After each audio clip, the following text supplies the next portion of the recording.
Hello မင်္ဂလာပါကျွန်တော်အသင်းအာဆင်နယ်ကတော့အဝေးကွင်းမှာဝက်ဆန်အသင်းကိုတကူကိုမရှိနဲ့နိုင်ပြီးတော့ဖလားရရှိဖို့ရန်အတွက်တေချာတဲ့အနေအထားကိုရောက်ရှိလာခဲ့ပြီဖြစ်ပါတယ်အာဆင်နယ်တဲ့နောက်ဆုံးရင်ဆိုင်ရမယ့်3သင်းထဲမှာအခက်ခဲဆုံးအသင်းဖြစ်တဲ့ဝက်ဆန်အသင်းကိုအာဆင်နယ်ကရင်ဆိုင်ခဲ့တာဖြစ်ပါတယ်။ဘာကြောင့်လဲဆိုရင်ဝက်ဆန်အသင်းကအာဆင်နယ်အသင်းကိုသာရှုံးခဲ့မှဆိုရင်သူတို့အနေနဲ့တန်းဆင်းရမှာဖြစ်ပါတယ်။ထို့တူပဲအာဆင်နယ်အသင်းအနေနဲ့လည်းဝက်ဆန်အသင်းကိုတေချာတာဒါမှမဟုတ်ရှုံးခဲ့တာမျိုးဆိုရင်ပရီးမီးယားလိဂ်ဖလားကိုလက်လွှဲရမှာဖြစ်ပါတယ်။ဒါကြောင့်မလို့အာဆင်နယ်အသင်းဟာခဲရခဲစစ်စူးစမ်းခဲ့တယ်လို့ဝက်ဆန်အသင်းကလည်းအသေးသားခံမဲ့အရှုံးမပေးဘူးဆိုတဲ့ပုံစံမျိုးနဲ့အကောင်းဆုံးကစားခဲ့တာဖြစ်ပါတယ်။နောက်ဆုံးမှာတော့အာဆင်နယ်ရဲ့အသင်းသားတွေရဲ့စူးစမ်းအထောက်မှုကြောင့်တို့လည်းကောင်းကန်တီယာရဲ့ဖေးမမှုကြောင့်တို့လည်းကောင်းအာဆင်နယ်အသင်းဟာ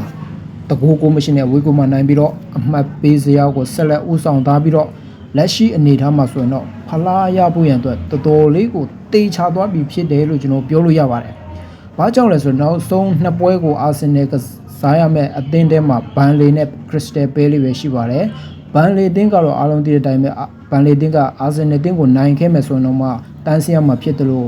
ရှုံးခဲ့မယ်ဆိုရင်လည်းဘာမှဒူးတဲ့ထူးခြားမှမဟုတ်တဲ့အတွက်အာဆင်နယ်အသင်းဟာဘန်လီအသင်းကို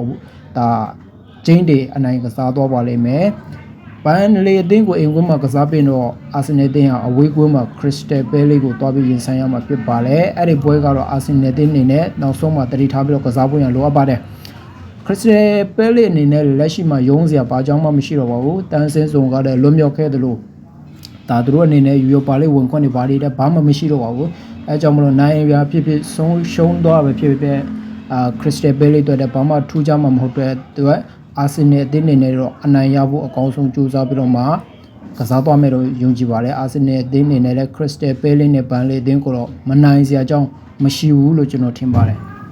ဆိုတော့အာဆင်နယ်အသင်းဟာအဲ့ဒီအသင်းကိုနိုင်ပြီးတော့ပရီးမီးယားလိဂ်ဖလားကြီးကိုလက်ရှိမှာတိမ်ပိုက်သွားတော့မှာပဲဖြစ်ပါတယ်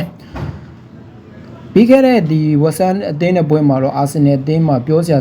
လေးတွေရှိခဲ့ပါတယ်အဲ့ဒါကတော့အာဆင်နယ်အသင်းမှာတကယ်ကိုကြောက်စရာကောင်းတဲ့အနေအထားနဲ့ရှိနေတဲ့ဒါလူးဝစ်စကေလေးကိုအဒီတာကတုံးခဲ့တယ်တကယ်ကိုကျွန်တော်အရင်ဒီဗီဒီယိုတွေမှာလည်းပြောခဲ့တယ်လို့ပဲလူးဝစ်စကေလေးကတကယ်လဲအန်တီရများပါလေသူ့ကိုတုံးရတာဆိုတော့သူကစားခဲ့တဲ့ပုံကဘောလုံးတော်တော်ကိုပြက်တယ်တော်တော်များများကိုဘောလုံးပြက်တယ်ဒီရှင်လုံးမှုပိုင်းဒီ defense ပိုင်းတွေမှာလည်းအားနေတယ်လို့ဘောလုံးကိုသူယူသွားတဲ့ဘိုင်းတွေမှာလည်းသူဖြတ်ထုတ်ခံရတဲ့အရာတွေတော်တော်များတယ်ဆိုတော့တော်တော်လေးကိုအန်ဒီကြီးမားပါတယ်တကယ်ပွဲတွေမှာဆိုရင်လူးဝစကေလေးကတော်တော်ကိုမတုံးတဲ့အထက်မှာပါပါတယ်တော့တူပဲဒီဝဟန်နဲ့ပွဲမှာတော့ကျွန်တော်ဘန်ဝိုက်ကတန်ရရသွားတယ်တန်ရတော့အရင်မပြင်းဘူးလို့မျှော်လင့်ပါလေထို့တူပဲဂရာဖီယိုရီကိုလည်းတန်ရအကြောင်းမလို့ဆိုပြီးတော့လူစားလဲလိုက်ပါတယ်ဆိုတော့အာဆင်နယ်အသင်းဟာနောက်ဆုံး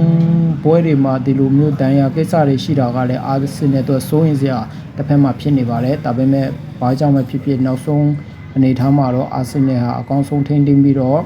နိုင်ပွဲတွေရသွားမယ်လို့ကျွန်တော်ယုံကြည်ပါတယ်တစ်ဖက်မှာလည်းဒါဟင်ဂဘီတို့တင်ပါလို့ပြန်ကောင်းလာခဲ့တော့အာဆင်နယ်အသင်းဟာချန်ပီယံလိဂ်ဘောလုံးပွဲမှာအကောင်းဆုံး PSG ကိုအသာစီးကစားနိုင်ပြီးတော့မှချန်ပီယံလိဂ်ဖလားကိုလည်းအာဆင်နယ်အသင်းနေနဲ့ရရှိသွားမယ်လို့ကျွန်တော်ကတော့ယုံကြည်နေပါတယ်ပရိတိုတဲ့ team ယူစာချက်တွေရှိရင် comment မှာရေးပေးကြလို့ရတော့ပါတယ်နားထောင်ပေးတဲ့ပရိသတ်အားလုံးကိုကျေးဇူးတင်ပါတယ်နောက်ထပ်ဗီဒီယိုမှာကျွန်တော်ပြန်တွေ့ကြပါမယ်